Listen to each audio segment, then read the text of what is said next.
नमस्कार। कश्मीर का गुनाहगार कौन, इस सवाल के साथ मैं हूं डॉक्टर प्रसून।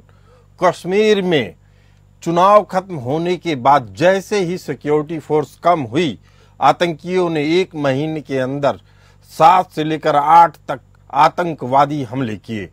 आतंकी अलग अलग इलाकों में अपनी मौजूदगी जताना चाहते हैं। इन हमलों के जरिए वह दिखाना चाहते हैं कि कश्मीर अब भी उनका गढ़ बना हुआ है। 8 अक्टूबर को जम्मू कश्मीर विधानसभा के नतीजे आए, जिसके बाद उमर अब्दुल्ला की चुनी हुई सरकार बनी। इसके महज 10 दिन के बाद ही 18 अक्टूबर से घाटी में आतंकी हमलों का सिलसिला शुरू हो गया। लोकसभा चुनाव के बाद भी यही पैटर्न दिखाता, तब टारगेट जम्मू था। 4 जून को लोकसभा चुनाव का रिजल्ट आया और 5 दिन बाद 9 जून से आतंकी हमलों का दौर शुरू हो गया।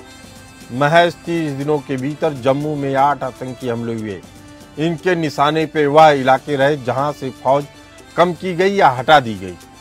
चुनाव जब तक चले तब तक आतंकी हमले रुके रहे। एक्सपर्ट चुनाव के बाद हमले बढ़ने की वजह सिक्योरिटी फोर्सेज का कम होना बताते हैं। जानकारों का मानना है कि हमले के पीछे लोकल नहीं बल्कि पाकिस्तान से घुसपैठ करके आ रहे आतंकी हैं। आतंक का आका साबित करना चाहता है कि पाकिस्तान की सहमत के बगैर कश्मीर में शांति की कल्पना बेमानी है। ज्यादातर हमलों में निशाने पर सिक्योरिटी फोर्स के जवान और गैर कश्मीरी रहे। हमलों की जिम्मेदारी आतंकी संगठन पीपुल्स एंटी फासिस्ट फ्रंट और द रेजिस्टेंस फ्रंट ने ली।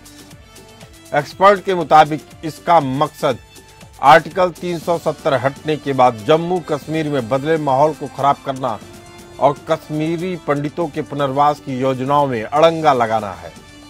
इसके लिए इस्लाम का सहारा लिया जा रहा है और पाकिस्तान आतंकवादियों के सहारे कश्मीर को गाजा बनाने की कोशिश में है। लोकसभा और विधानसभा चुनाव के लिए जम्मू कश्मीर में बड़ी संख्या में security force, paramilitary, police, army और बाकी एजेंसियों की तैनाती की गई। चप्पे चप्पे पर फोर्स मौजूद रहा। करीब सभी बॉर्डर इलाके सील रहे। इस दौरान आतंकियों को हमला करने का मौका नहीं मिला, लेकिन चुनाव बाद फोर्स हटते ही आतंकवादी अपना रंग दिखाना शुरू कर दिए और नए नामों से आतंक का खेल शुरू कर दिया। मार्च 2023 में राज्यसभा में सवालों का जवाब देते हुए भारत सरकार ने यूएपीए के तहत बैन किए गए आतंकी संगठनों के नाम बताए और इससे जुड़ी तमाम जानकारियां दी, जिसमें नाम आता है द रेजिस्टेंस फ्रंट यानी टीआरएफ। ये 2019 में अस्तित्व में आया। भारत सरकार का मानना है कि लश्कर तैयबा का यह प्रॉक्सी आतंकी संगठन है। ये आतंकी संगठन सुरक्षा बलों के जवानों की हत्या, निर्दोष नागरिकों की हत्या, आतंकी गतिविधियों के लिए सीमा पार से ड्रग्स और हथियार की तस्करी में शामिल रहा है। भारत सरकार ने इस गुट को यूएपीए के तहत बैन किया है। दूसरा गुट आता है पीपुल्स एंटी फासिस्ट फ्रंट पीएएफएफ। ये जैसे मोहम्मद का प्रॉक्सी आतंकी संगठन है। ये भी 2019 में बना। ये कश्मीर में युवाओं को आतंकी गुट में रिक्रूट करने और हथियारों की ट्रेनिंग देने का काम करता रहा। ये सुरक्षा बलों, राजनेताओं और लोगों को धमकियां देता है। सरकार ने इसे यूएपीए के तहत बैन कर रखा है। तीसरा नंबर आता है जम्मू कश्मीर गजनवी फोर्स जेकेजीएफ। गजनवी फोर्स का एक गुट 2020 में बना। इसका काम अलग अलग आतंकी संगठनों जैसे लश्कर और जैश के कैडर का इस्तेमाल कर टेरर एक्टिविटीज को अंजाम देना है। भारत सरकार ने भी इस गुट को यूएपीए के तहत बैन किया। चौथा नाम आता है कश्मीर टाइगर्स का। कश्मीर टाइगर्स भी जैसे मोहम्मद का प्रॉक्सी टेरर ग्रुप है। कश्मीर टाइगर ने कठुआ में हुए आतंकी हमले की जिम्मेदारी ली थी। इसके अलावा जैसे मोहम्मद, लश्कर तैयबा, हिजबुल मुजाहिदीन, लश्कर जब्बार, हरकत उल मुजाहिदीन, जमातुल मुजाहिदीन, अल बदर, हरकत उल अंसार, लश्कर उमर, हरकत उल जिहाद इस्लामी आतंकी संगठन सक्रिय हैं। लेकिन अब लाइन ऑफ कंट्रोल से आने वाले घुसपैठिए नए तरीके के हैं। उनकी लाइफ ज्यादा नहीं होती है। पिछले 5 साल में सिक्योरिटी फोर्सेज ने जम्मू कश्मीर में करीब 720 आतंकी मार गिराए। अब तक जैसी जानकारी है उसके हिसाब से 120 से 130 आतंकी बचे हुए हैं। आतंकियों के रिक्रूटमेंट के आंकड़े सिंगल डिजिट में आ गए हैं। रजौरी के साउथ और पीर पंजाल रेंज से सुरक्षा बलों को हटा दिया गया था। माना जा रहा था कि इसी रास्ते से आतंकी देश में दाखिल हो रहे हैं। बीते कुछ साल में आतंक का शिफ्ट कश्मीर से जम्मू रीजन में हो रहा है और निशाने पर हिंदू गांव हैं। आतंकी हमलों की जिम्मेदारी Kashmir tiger, the resistance front जैसे नाम वाले गुट ले रहे हैं। सवाल है कि इनकी हरकतों पर लगाम कैसे लगाई जाए। कश्मीर को फिलिस्तीन और गाजा बनाने की ख्वाहिश रखने वाले आतंकी लग रहा है इजराइल से सबक नहीं ले रहे हैं। ये आतंकी इजराइल से खौफ खाते हैं। इजराइल ने अपनी खिलाफत करने वाले संयुक्त राष्ट्र को भी अपने देश में बैन कर दिया है और भारत सरकार तो कम से कम इजराइल से सबक ले सकती है। आपको बता दें कि इजरायली संसद नेसेट ने संयुक्त राष्ट्र की एजेंसी UNRWA पर प्रतिबंध लगाने के लिए वोटिंग की। इस कानून में एजेंसी को इजरायली धरती पर काम करने से रोकने का प्रावधान है। BBC के मुताबिक यह कानून 92 के मुकाबले 10 वोटों से पारित हुआ। कानून के मुताबिक गाजा, वेस्ट बैंक और इजराइल के बाकी इलाकों में लोगों की मदद कर रही United Nations relief and work agency for Palestine refugees यानी UNRWA को 3 महीने के भीतर काम रोकना होगा। UNRWA इजराइल के कब्जे वाले वेस्ट बैंक सहित गाजा में लाखों फिलिस्तीनी शरणार्थियों को शिक्षा, स्वास्थ्य सेवाएं और अन्य बुनियादी चीजें मुहैया करवाती है। इसके साथ ही इसके ऊपर आरोप लगा है कि वह आतंकी गुटों के लोगों को भी कहीं न कहीं मदद मुहैया करवाती है। United Nations relief and work agency for Palestine refugees Gaza और वेस्ट बैंक में अब तक 25 लाख लोगों की मदद कर चुकी है। इस कानून के पारित होने से गाजा में मानवीय संकट बढ़ने की संभावना बढ़ गई है, क्योंकि यहाँ पहले से ही खाना, पानी और दवाओं की कमी है।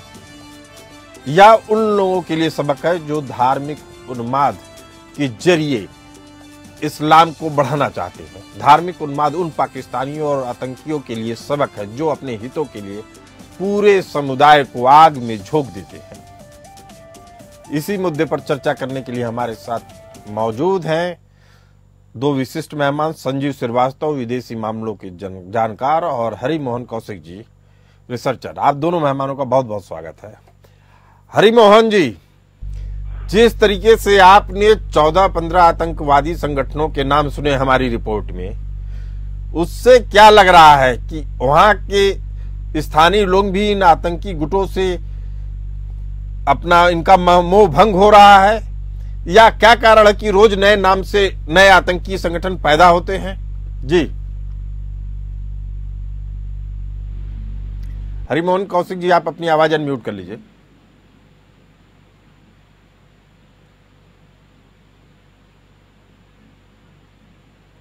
सर देखिए, सीधी सी बात है, एक तरफ हमारी सिक्योरिटी एजेंसी इतनी ज्यादा इफेक्टिवली काम कर रही हैं कि जैसे ही ये जरा सा कहीं से भी इनका एक सुराग लगता है, वहां से इनका नामो निशान मिटा दिया जाता है। और उसका असर ये है कि आज के दिन ये डरे हुए sir, 2 surgical strike openly declared form में हुई है।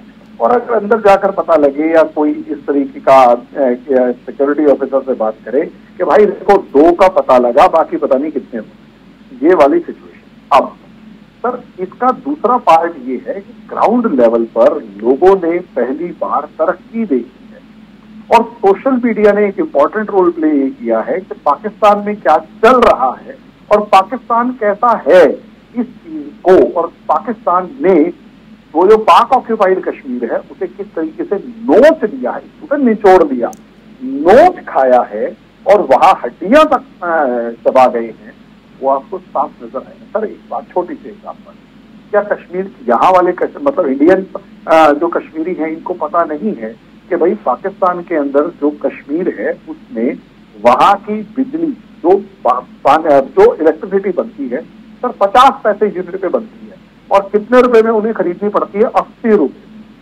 सर 100 रुपए में यूनिट।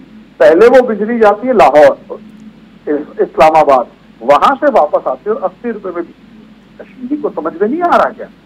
और यहाँ इंडिया वालों को समझ में आ गया यार गलती से पाकिस्तान वालों के हाथ में चले गए या पाकिस्तान वालों के साथ भी खड़े हो गए तो पाकिस्तान वाले दुनिया के सामने कटोरा लेके, लेकिन जो खुफिया रिपोर्ट मिल रही है, एनआईए की रिपोर्ट आई है, उससे साफ है कि इनको स्थानीय स्तर पे मदद की जा रही है ऐसे आतंकवादियों की, उनको लोकल गाड़ी तक मुहैया करवाई गई। जी सर देखिए, एक होता है रिक्रूटमेंट, एक होता है स्लीपर सेल।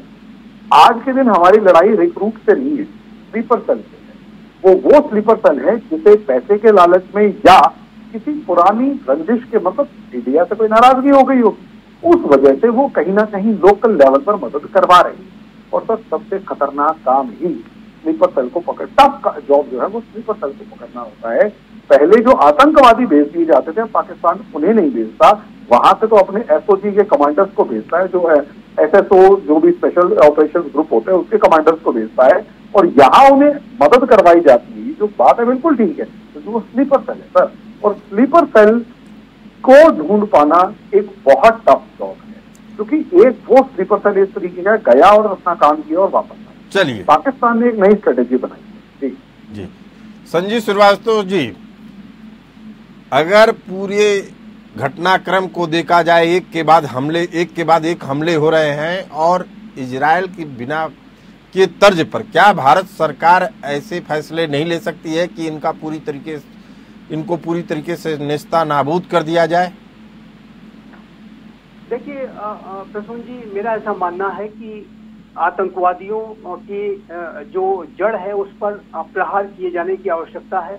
और जिस तरीके से प्रधानमंत्री श्री नरेंद्र मोदी के तीसरे कार्यकाल की शुरुआत में ही जिस दिन वो शपथ ले रहे थे, उसी दिन हमने देखा था कि जम्मू के रियासी में एक बस पर हमला हुआ था, उसमें कई लोग मारे गए थे।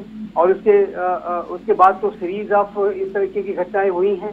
और ये जो आतंकी हैं, ये पीर पंजाल की पहाड़ियों में और पुंछ और राजौरी के जंगलों में कैरों की तरीके से छुपे रह करके अनेक आतंकी घटनाओं को अंजाम दे रहे हैं। और साथ ही साथ ये भी स्पष्ट है कि इन आतंकियों को देश के अंदर ही बैठे जो देश के दुश्मन है, जो गद्दार है, वो उनको प्रश्रय दे रहे हैं, सपोर्ट दे रहे हैं, जिन्हें हम ओवरग्राउंड वर्कर्स या स्लीपर सेल्स के नाम से जानते हैं। तो ये स्पष्ट रूप से दिखता है कि पाकिस्तान आज भी आतंकवाद को प्रश्रय और सपोर्ट देने का कार्य कर रहा है। और उसने भारत की जो ये शर्त कि जो पाकिस्तान आतंकवाद के विरुद्ध एविडेंस बेस्ड एक्शन लेकर के दिखाया, इस पर कोई काम नहीं किया है। और आज भी पाकिस्तान भारत को अस्थिर करने की साजिशें रच रहा है। इसी वजह से अब मेरा ऐसा मानना है कि चूंकि ये घटनाएं लगातार हो रही हैं, इसी वजह से पाकिस्तान के जो आतंक की जो जड़ें हैं, जो वहाँ के टेरर कैंप्स हैं, जहाँ कहीं से भी इन आतंकियों को आदेश मिलते हैं, उन जड़ों पर प्रहार किए जाने की आवश्यकता है। और मेरा ऐसा मानना है कि हमारी जो वर्तमान की सरकार है वो इस संबंध में लगातार रणनीतियां बना रही है, और समय आने पर इसकी जो यथोचित कार्रवाई, और जिस तरीके की कार्रवाई हमने पहले की है, सर्जिकल स्ट्राइक और एयर स्ट्राइक, इस तरीके की जो संजीव जी, लेकिन भारत सरकार की जो कार्रवाई है उसमें थोड़ी सी हिचक दिखती है। इजरायल की बात की जाए, चाइना की बात की जाए या अमेरिका की बात की जाए, ये लोग अपने राष्ट्र हित को सर्वोपरि रखते हैं। जब इजरायल जैसे छोटे से राष्ट्र के ऊपर बात आती है और यूएन कहता है कि मानवाधिकार संकट में है, तो वहाँ के राष्ट्रपति जाते हैं, उनको आईना दिखा के आते हैं यूएन में, और उनकी जो पेपर थे उसको फाड़ देते हैं। वो कहते हैं कि अब हम यूएन को बैन कर देंगे, चूंकि हमारे यहाँ आतंकियों को पालने का काम कर रहा है, उनको बढ़ावा दे रहा है।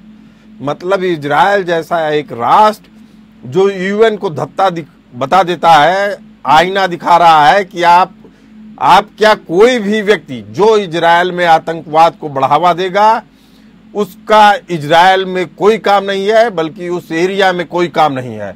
और अगर हम संकट में हैं तो आप भी संकट में हैं, चाहे वो यूएन ही क्यों ना हो। भारत के पास ऐसा जवाब देने की अभी तक लगता नहीं है कि इस तरह की कोई इच्छा है या मनोवृत्ति है। जी देखिए, भारत का जो पूरा रणनीतिक जो अप्रोच है, व्यवहार है, वो डिस्टिंक्ट है, वो विशेष है। और इजराइल का अपना एक अलग और विशिष्ट व्यवहार है, और दोनों की हम तुलना नहीं कर सकते। लेकिन जो एक बात बहुत स्पष्ट है कि आज का ये जो नया भारत है वो भी आतंकवाद के विरुद्ध जीरो टॉलरेंस के अप्रोच पर ही चलता है।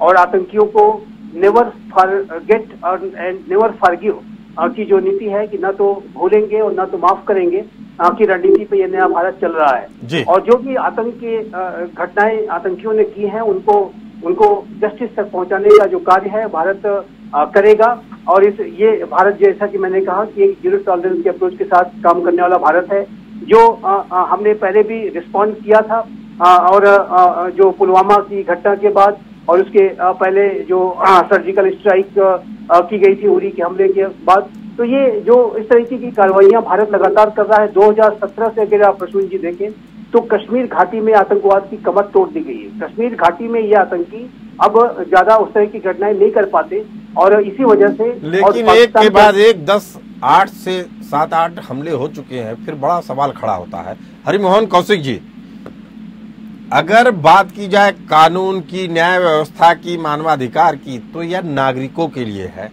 या इंसानों के लिए है? उन आतंकियों के लिए इस तरह की चीजों का कोई मायने नहीं होता है जो खुलेआम लोगों का, निर्दोष लोगों की हत्याएं करते हैं। हरिमोहन कौशिक जी, इसी न्याय कानून व्यवस्था के जरिए हमारी सरकार का, हमारी पुलिस का, हमारी सेना का हाथ बांधा जा रहा है, जबकि इजरायल या प्रतिबंध अपने ऊपर स्वीकार करने को नहीं तैयार है, अमेरिका तक नहीं तैयार है जो लोकतंत्र का सबसे बड़ा रहनुमा अपने आप को बताता है, चाइना तक नहीं है जो वामपंथ का सबसे बड़ा रहनुमा बताता है। तो भारत के ऊपर ही क्यों सारी चीजें लादी जा रही हैं? सर, भारत आज तक जिस स्ट्रेटेजी के ऊपर या जिस पॉलिसी पर चल रहा था उसमें कहीं ना कहीं वेस्ट का इन्फ्लुएंस ज्यादा था और भारत इस वेस्ट की पॉलिसी को नहीं समझ पाया कि भाई वेस्ट की पॉलिसी में दोगलापन जो है वो उसमें इम्बाइब्ड है, मतलब तो उसमें बहुत ज्यादा अंतर नहीं है। दोगलापन में हम शोर ही मचाते थे कि यार तुम हमसे तो क्या नाम है ह्यूमन राइट्स की बात करते हो, लेकिन तुम्हारे यहाँ ह्यूमन राइट्स का मामला कहाँ है इजराइल का, और लेकिन उस टाइम पर इतना ज्यादा ओपन था भी नहीं। लेकिन हम कोल्ड वॉर एरा से निकलने में हमें, मुझे ऐसा लगता है कि 2014 तक हम अभी तक कोल्ड वॉर एरा से निकले ही। पोस्ट कोल्ड वॉर में अमेरिका का जो डोमिनेंस था, हम उस डोमिनेंस के दबाव में इतने थे और कहीं ना कहीं एक गिल्ट फील थी कि हम प्री कोल्ड वॉर एरा के अंदर हम कहीं ना कहीं रशिया के साथ थे और इसलिए हमें अमेरिका को खुश रखना। पहली बार ये सरकार आई है जो इनको इनकी भाषा में जवाब दे रही है और इस नैरेटिव को बर्स्ट करने की। हरिमोहन कौशिक जी, आपने बेहद अहम जानकारी दी, लेकिन इससे एक बात तो खुल के सामने आ रही है, जैसा संजीव श्रीवास्तव जी भी कह रहे हैं, नए भारत का उदय हो गया है, लेकिन आपको अब एक भारत सरकार को भी एक नए चरण की शुरुआत करनी होगी। आतंकवादियों को और सामान्य क्रिमिनल को अलग करना पड़ेगा, उनके लिए, दोनों के लिए अलग न्याय व्यवस्था होनी चाहिए। उनको समाज में आप मिक्स कर देंगे या उनके सिंपैथाइजर के ऊपर आप कड़ी कार्रवाई नहीं करेंगे तो यह मान के चलिए कि फिर 1990 वाले हालात दोबारा बन सकते हैं।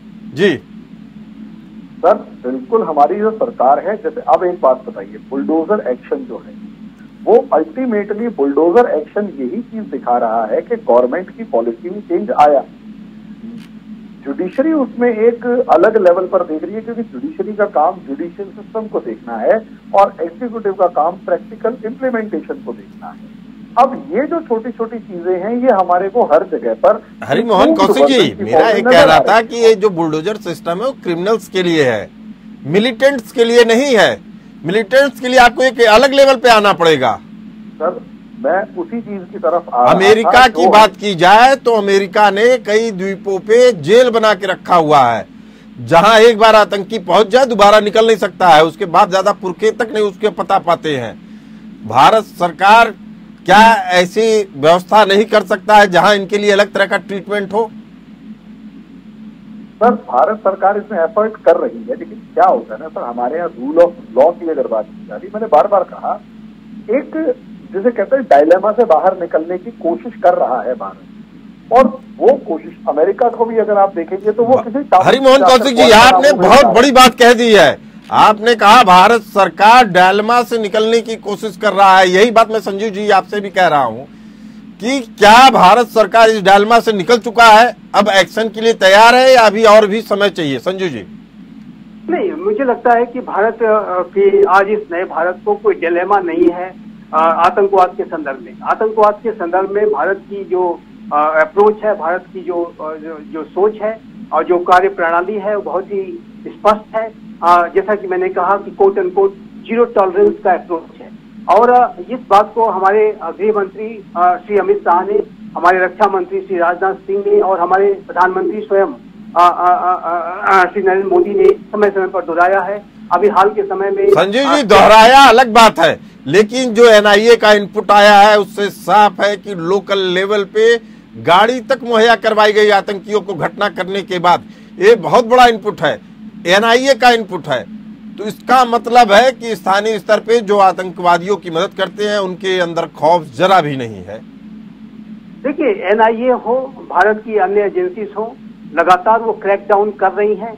और जो जहाँ कहीं भी ये जो ओवरग्राउंड वर्कर्स हैं, इनके ट्रेसेस मिलते हैं, इनके बारे में जो भी कोई प्रमाण मिलता है तो इनके विरुद्ध सख्त से सख्त कार्रवाई की जा रही है।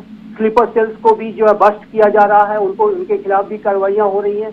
तो भारत की सरकार का जो आतंकवाद के विरुद्ध अभियान है वो एक जीरो टॉलरेंस के अप्रोच के साथ लगातार जारी है। संजीव जी, 30 सेकंड में जवाब चाहूंगा, लेकिन अभी तक कोई ऐसा मिसाल कायम नहीं कर पाई है जिससे ऐसे सिंपैथाइजर के मन में खौफ हो। जी देखिए, मिसाल जो कायम करने की जहां तक बात है, तो ये जो सिंपैथाइजर्स हैं, ये जो ओवरग्राउंड वर्कर्स हैं या देश के दुश्मन जिसको मैं कहता हूं, ये जो ट्रेटर्स हैं, इनके अंदर भय तो जरूर है। इसमें मैं ये नहीं कहूंगा कि इनके अंदर भय नहीं है और ये फ्रीली काम कर रहे हैं। ये फ्रीली काम नहीं कर सकते और इनके बारे में यदि कोई भी जहाँ भी कहीं भी कोई जानकारी मिल जाती है तो ये सीरियन की जगह फिर जेल में होती है और फिर जाहिर है जेल में होती है, लेकिन जेल में भी तमाम सुविधाएं मिलती है। भारत सरकार को दोबारा अपने उठाए गए कदमों के बारे में विचार करना चाहिए, पुनर्विचार करना चाहिए और यह मानकर चलना चाहिए कि अगर इन घटनाओं पे सख्त कदम और मिसाल बनाने वाले कदम नहीं उठाए गए तो यह जो रोग है पूरे भारत में फैल सकता है। आप दोनों मेहमान इस खास चर्चा में आए, आप दोनों का बहुत बहुत धन्यवाद। फिलहाल इस चर्चा में इतना ही, हमें दीजिए इजाजत। चलते रहिए एपीएन न्यूज के साथ।